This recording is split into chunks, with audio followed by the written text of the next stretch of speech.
Thank you, and Mr. Wright, thank you for being here also. Quick question, how familiar are you with the current flooding situation in Nevada? I am familiar with what has played out in recent weeks, both up in the Carson City area, particularly there in that whole western part around Reno. Yeah, thank you. We have 4 counties right now that have submitted for federal help and have received it from the administration. We're certainly appreciative of it. We've had 200% precipitation after 5-6 years of drought. It's kind of nice to see it. We would wish that it wouldn't come all at once, but it did, and we're not going to complain about it. But we have the obvious concerns that are going to occur.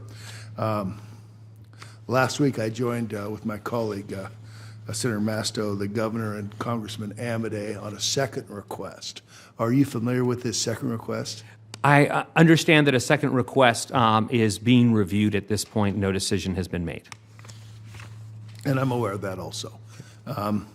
Here's my biggest fear right now is going to be runoff this spring. We've got 200% snowpack up in the mountains, what that's going to bring. And if it's unusually warm this spring, you can imagine the concerns that we might have.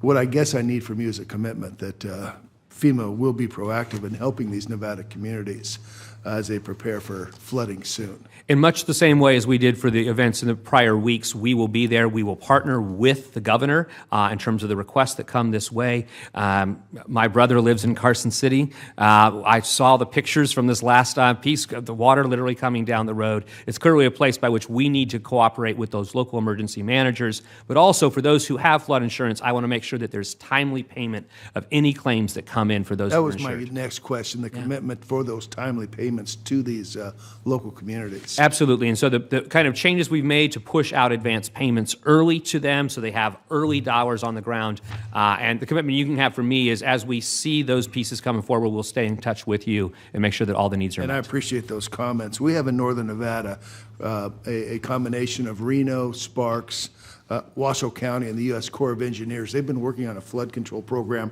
for the Truckee River as long as I've been here in Congress, and it is progressing. But obviously, funding is the mechanism by which they can complete that particular project. Obviously, the U.S. Corps of Engineers plays a major role, but how can FEMA provide more mitigation financing resources for community-level flood control projects? So there's 2 separate lines on this.